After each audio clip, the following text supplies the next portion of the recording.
یو باچا خوب ولیدو چې د خولې ټول غاښونه یې ختلي دي. باچا چې سهار راپاڅېدو نو ډېر پریشانه و. خپل وزیر یې راوغوښتو چې څوک معبر راوغواړه، خوب مې لیدلی دی چې تعبیر یې راته راوښیي.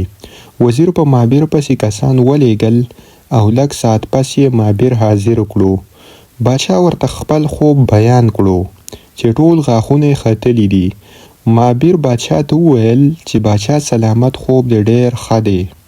تعبیر یې دا دی چې ستا ټول خپلوان او رشته دار به ستا د وړاندې مړه کېږي او ته به ژوندی یې.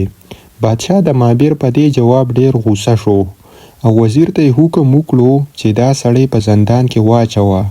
دا خو بیخي جاهل دی. چېرته څوک عالم او پوهه معبر راوغواړه. وزیر د باچا د حکم تعمیل وکړو او یو بل تعبیر ویستونکی راویست. دغه معبر چې د باچا خوب واورېدو نو باچا ته یې مبارکي ورکړه چې ډېر بختور او ښکلی خوب دی. د دې خوب معنی او تعبیر دا دی چې باچا له به الله تعالی ډېر او دراز عمر ورکړي.